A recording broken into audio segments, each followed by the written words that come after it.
नमस्कार विद्यार्थियों, वंदे वाणी हिंदी साहित्य चैनल में आप सभी का स्वागत है। हमारे टॉपिक चल रहा था वाक्य विचार, जिसमें हमने वाक्यों को जो है रचना के आधार पर 3 भागों में विभाजित किया। जिसमें पहला था साधारण या सरल वाक्य, दूसरा संयुक्त वाक्य और तीसरा मिश्रित या मिश्र वाक्य।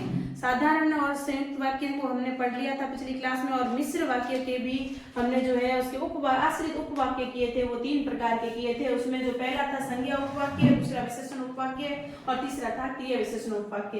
तो संज्ञा के उपवाक्य और विशेषण उपवाक्य हमने पढ़ लिया था, और आज की क्लास में हम क्रिया विशेषण उपवाक्य के बारे में पढ़ेंगे। तो विद्यार्थियों, हम पढ़ते हैं कि क्रिया विशेषण उपवाक्य किसे कहते हैं।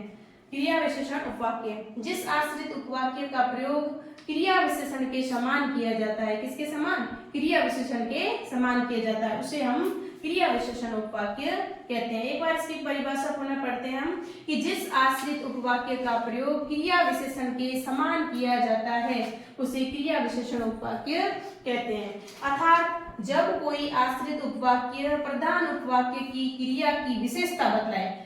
क्या हो कि जब कोई आश्रित उपवाक्य प्रधान उपवाक्य की क्रिया की विशेषता बताए। किसकी विशेषता बताता है? क्रिया की विशेषता बतलाए या सूचना दे, उस आश्रित उपवाक्य को क्रिया विशेषण उपवाक्य कहते हैं। क्रिया विशेषण उपवाक्य को भी जो है क्रिया विशेषण उपवाक्य है, उसमें प्राय यदि, जहां, जैसे, यद्यपि, क्योंकि, जब, तब आदि में से किसी शब्द से जो है, किसी एक शब्द से जो है इसकी शुरुआत होती है। किसी भी शब्द से इसकी शुरुआत हो सकती है, ठीक है ना। इसके जो है 5 प्रकार है। जो क्रिया विशेषण के जो उपवाक्य है, इसके 5 प्रकार है। जिसमें पहला है हमारे कालवाचक उपवाक्य। इसमें क्रिया विशेषण उपवाक्य में जो है शब्द आते हैं जो क्रिया विशेषण में वाक्य को जोड़ते हैं। उसमें है जब, तब, ज्यों ही, त्यों ही आदि शब्दों से जो है ये वाक्य शुरू होता है। जैसे जब मैं घर पहुंचा, यहाँ पे क्या है? जब मैं घर पहुंचा तब वर्षा हो रही थी। यानी कि यहाँ जब आया और जब को वापस जो वाक्य में जोड़ा तो यहाँ पे क्या आ गया? तब। जैसे जब मैं घर पहुंचा तब वर्षा हो रही थी। दूसरा है ज्यों ही मैं विद्यालय पहुंचा त्यों ही घंटी बजी।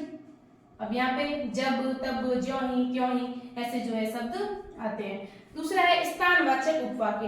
इसमें जहां, वहां, जिधर, उधर आदि शब्द आते हैं। जैसे जहां तुम रहते हो, जहां तुम रहते हो वहीं मैं भी रहता हूं।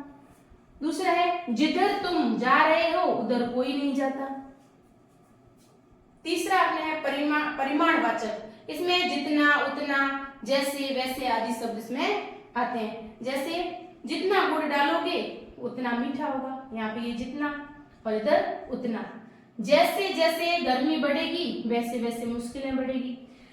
चौथा अपने परिणामवाचक या हेतु सूचक जो उपवाक्य है। इसमें यदि, तो, ताकि, क्योंकि, इसलिए आदि शब्द जो है आते हैं। जैसे यदि वर्षा अच्छी होगी तो उपज बढ़ेगी। क्योंकि वह बीमार था इसलिए विद्यालय नहीं आया। दूसरा उदाहरण है वह बहुत मेहनत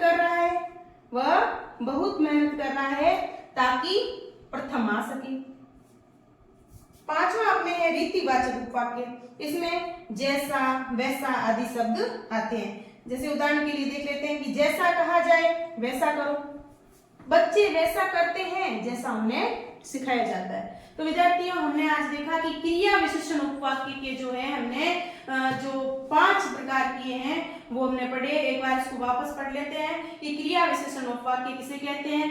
जिस आश्रित उपवाक्य का प्रयोग क्रिया विशेषण के समान किया जाता है उसे क्रिया विशेषण उपवाक्य कहते हैं। यानी जब कोई आश्रित उपवाक्य प्रधान उपवाक्य की क्रिया की विशेषता, प्रधान उपवाक्य की किसकी विशेषता बताएगा? क्रिया की प्रधान उपवाक्य में क्रिया कौन सी है उसकी विशेषता बतलाए या सूचना दे, उस आश्रित उपवाक्य को क्रिया विशेषण उपवाक्य कहते हैं। और क्रिया विशेषण उपवाक्य प्राय यदि, जहां, जैसे, यद्यपि, क्योंकि, जब, तब आदि में से किसी भी शब्द से शुरू होता है। इसके कितने प्रकार है? इसके 5 प्रकार है। पहला कालवाचक उपवाक्य, दूसरा स्थानवाचक उपवाक्य, तीसरा परिमाणवाचक उपवाक्य, चौथा परिणामवाचक या हेतु सूचक उपवाक्य, और 5वां है रीतिवाचक उपवाक्य। तो विद्यार्थियों, आज के लिए इतना ही। इससे आगे हम कल की क्लास में पढ़ेंगे। धन्यवाद।